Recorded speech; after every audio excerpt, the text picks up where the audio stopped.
Oi, tudo bem? Eu sou o Luiz Fernando e eu vou dar início ao projeto Docência. É um prazer estar aqui, estreando essa primeira edição do projeto. A minha apresentação é sobre tubos de coleta.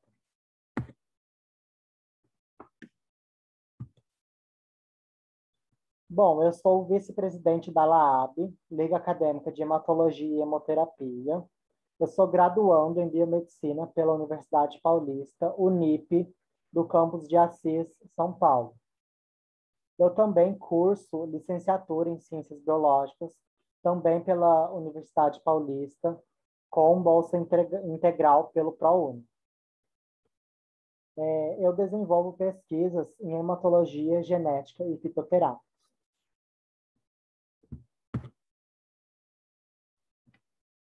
Bom, resumindo a minha apresentação, não tem como falar do tubo de coleta sem falar da coleta propriamente dita. Então, a gente vai começar um pouquinho sobre ela, citando. Não é o foco dessa apresentação, então eu não vou me aprofundar nela, mas a gente vai citar ela. A gente vai ver um pouco, tubo por tubo, entender a ordem correta de uso, conhecer um pouquinho da função e utilidade de cada um deles. Bom, esse conteúdo ele é baseado em uma aula do curso de coleta que eu fiz pela plataforma Cursal, Curso em Educação. Então, eu dedico o crédito do conteúdo a eles. Bom, dando início pela história da coleta, bom, ela tem vários nomes. Coleta de sangue, fazer colheita de sangue, ou formalmente conhecida como flebotomia. São sinônimos para uma mesma coisa, que é a coleta de sangue. Falando da sua origem, a flebotomia vem de flebotomídeo, que seriam os insetos hematófagos que sugam sangue. Por exemplo, pernilongos. Como a gente pode ver na imagem, está fazendo a comparação de uma coleta de sangue e de um pernilongo. Eles como se a coleta de sangue estivesse imitando a função do pernilongo. A flebotomia é um procedimento que baseia basicamente nisso, na incisão na veia para diversos fins. Então, ele faz uma incisão na sua veia e absorve o seu sangue, copiando, então, a função de um pernilongo. Bom, os tubos, eles possuem diversos objetivos, mas a função principal dele é preservar a amostra e fazer com que fique o mais possível parecido com o real, que estaria fresco dentro do corpo humano. Porque quando você retira o sangue do corpo, ele pode coagular, ele sofre várias alterações. Então, o tubo ele é preparado para manter a amostra o mais próximo possível de uma amostra fresca. E, no geral, ele serve para transporte de qualidade da amostra. Então, ele vai preservar ela. E cada tubo tem uma finalidade diferente. Bom, falando resumidamente sobre todos os tubos, eles são divididos por cores. Por exemplo, o tubo de tampa azul é o citrato. Ele é usado em testes de coagulação. E daí, o tubo vermelho e amarelo, eles são iguais, eles são usados para os mesmos testes sorológicos, bioquímicos e hormonais. E o que diferencia eles é que um tem o separador, o gel separador, e o outro não. Então, é isso que diferencia eles. Mas eles são usados para os mesmos exames.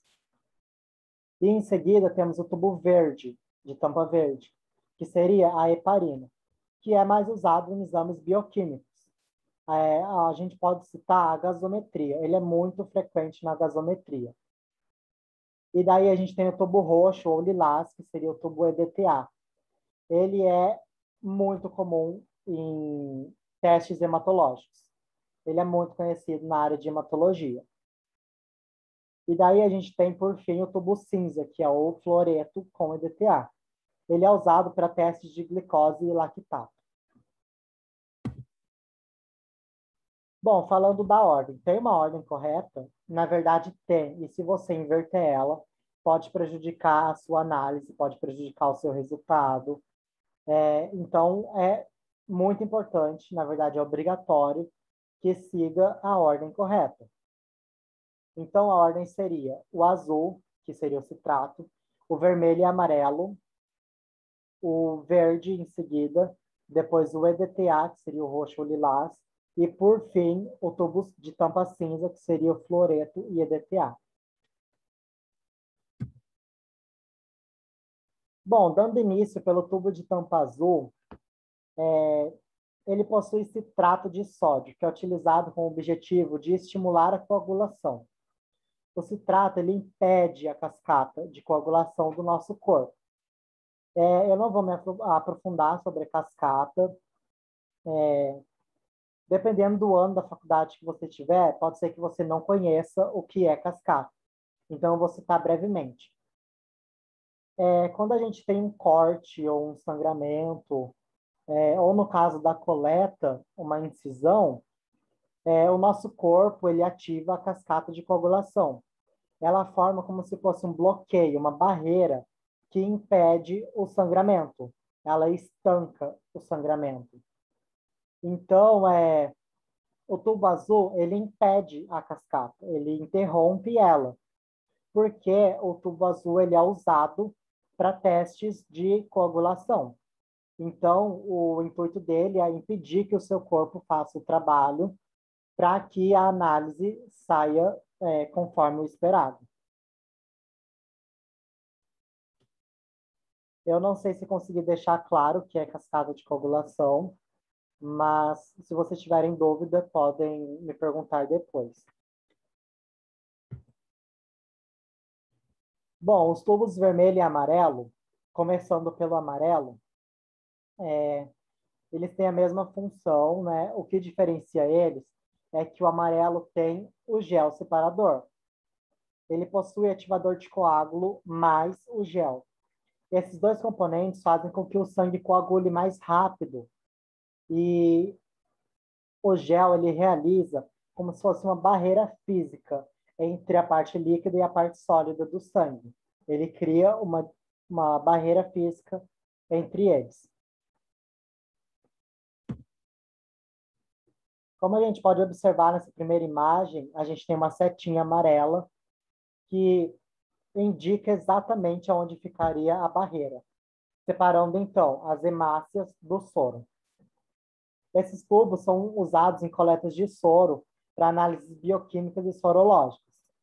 Aí, nessa segunda imagem, a gente pode observar alguns exemplos de testes de sorologia. Daí a gente pode citar Chagas, eletroforese de proteína, hepatite C, HIV, HIV em gestantes, sífilis, dentre outros exames.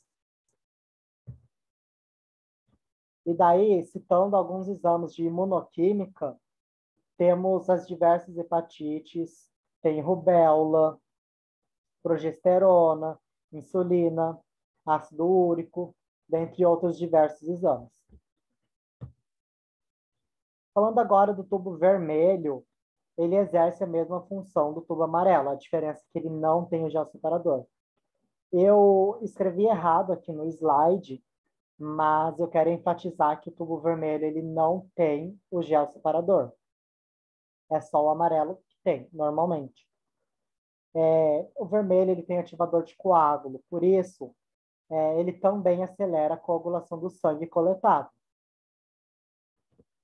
assim como o amarelo. E como eu disse, eles fazem os mesmos exames, o que diferencia é o gel separador e que cada um é usado para uma finalidade diferente.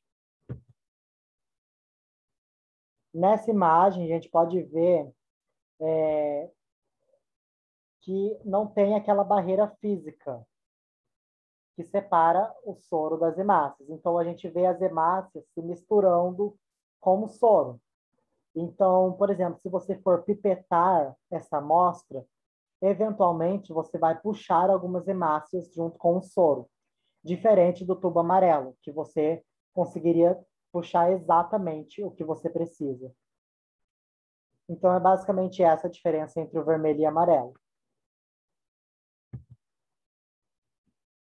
Falando agora do tubo de tampa verde, o tubo verde é usado para análises bioquímicas. E daí ele tem a heparina de lítio, um aditivo que ativa as enzimas antiplaquetárias que bloqueiam a cascata de coagulação, citando novamente a cascata de coagulação. Então, esse tubo verde ele vai interromper ela, a cascata, e ele é usado quando é necessário o uso de plasma para determinações bioquímicas. A gente pode citar como exemplo dosagem de alguns metais como chumbo e cobre, e ele é muito conhecido no uso do exame de gasometria.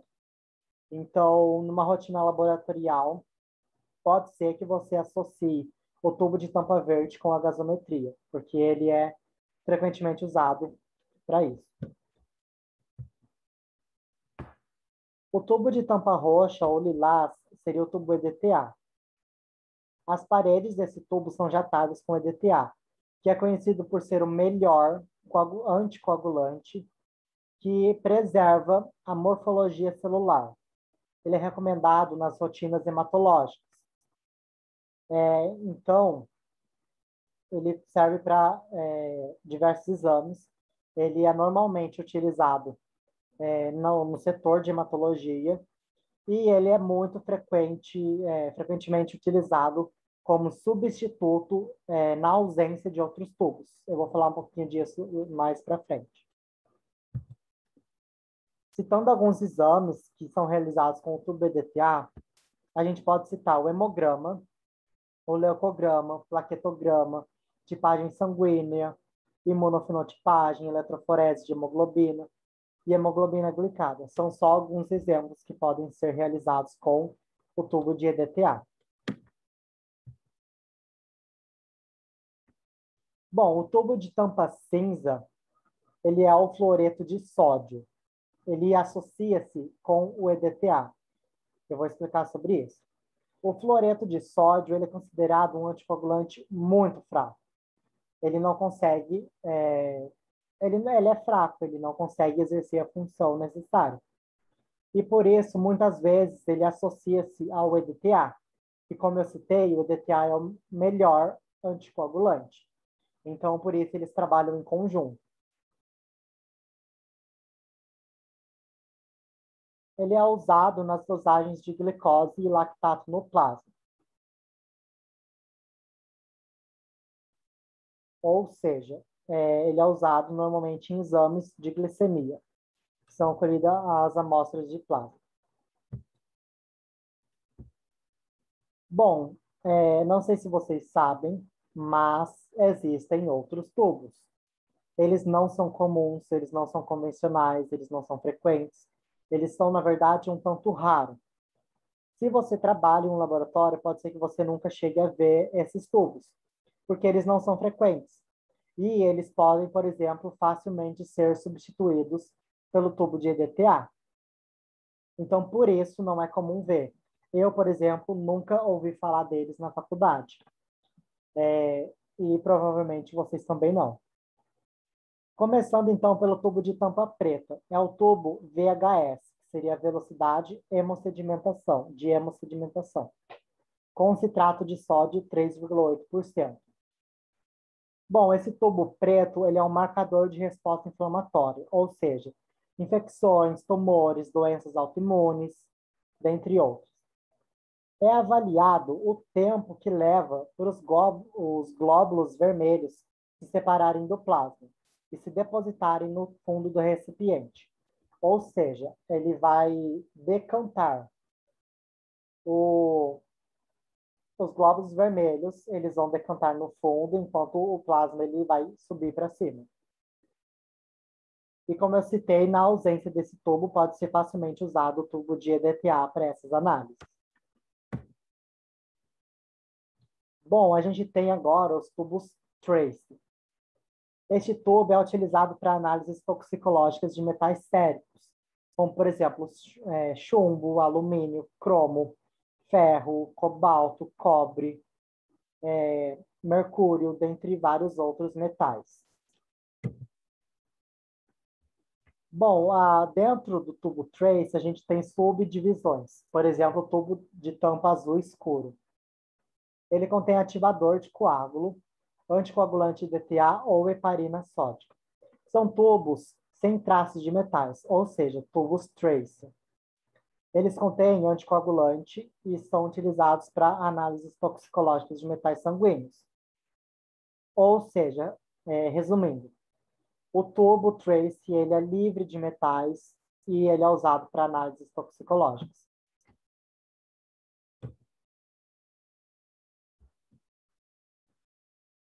Bom, temos o tubo trace branco, o tubo de tampa branca. Este tubo ele não contém aditivo e é utilizado para transporte de amostra ou na análise de metais sérios.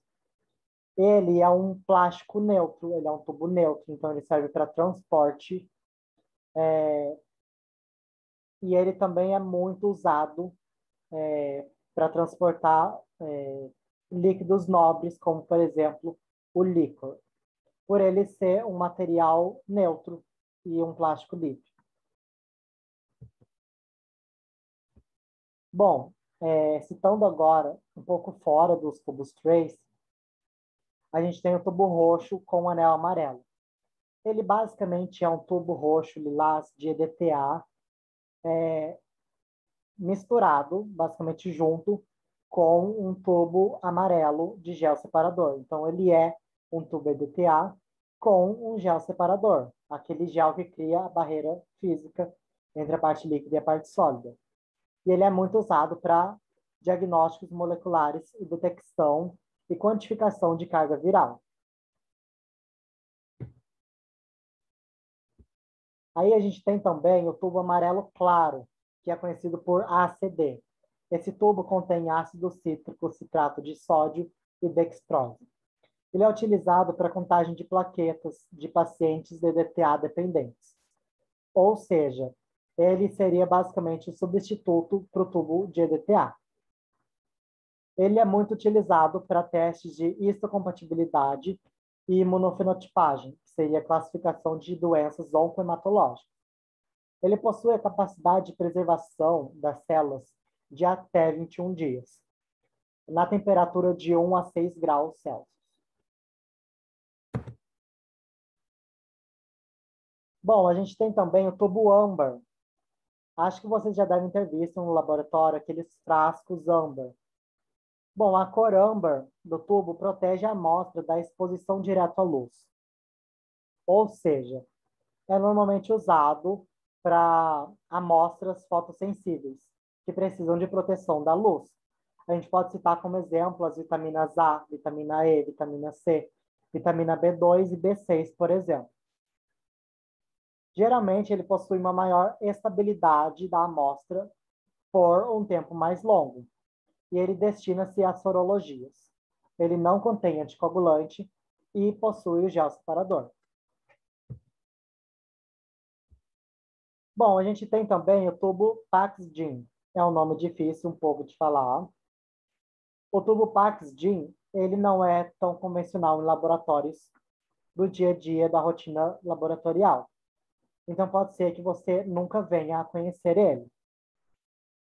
É um tubo muito comum em pesquisas de biologia molecular. Então, ele é mais frequente para pesquisas científicas do que no laboratório propriamente dito. Este tubo ele contém um estabilizador de RNA e ele destina-se à coleta, armazenamento e transporte de sangue que precisam da conservação do RNA intracelular. Então, ele é utilizado para análises que envolvem o RNA em geral. Ele é muito destinado à biologia molecular. Bom, acho que era isso que eu tinha para falar para vocês. Agora eu vou fazer algumas considerações finais, algumas retomadas e revisões. Bom, eu quero enfatizar a importância da ordem correta dos tubos de coleta, porque elas interferem sim. Ao lado direito, na imagem 2, a gente tem os tubos comuns, os tubos mais utilizados, que seriam o azul de citrato, o vermelho e amarelo, o verde de heparina, o roxo de EDTA e o cinza de fluoreto. Bom, basicamente, se a gente trocasse o tubo azul, que ele é o primeiro, se a gente colocasse ele no final, a análise teria diversas incompatibilidades, teria alterações, porque o tubo azul ele é usado para análises anticoagulantes, ou seja, análise de coagulação. Então, quando você faz a incisão da agulha, automaticamente nosso corpo já ativa a cascata de coagulação. Então, se o tubo azul ficasse por último, a gente teria perdido muito tempo. Então, a cascata já teria se ativado e daí a análise não ia sair como a gente precisava que ela saísse. Então, é só um dos problemas que eu estou citando aqui na troca de ordem dos tubos.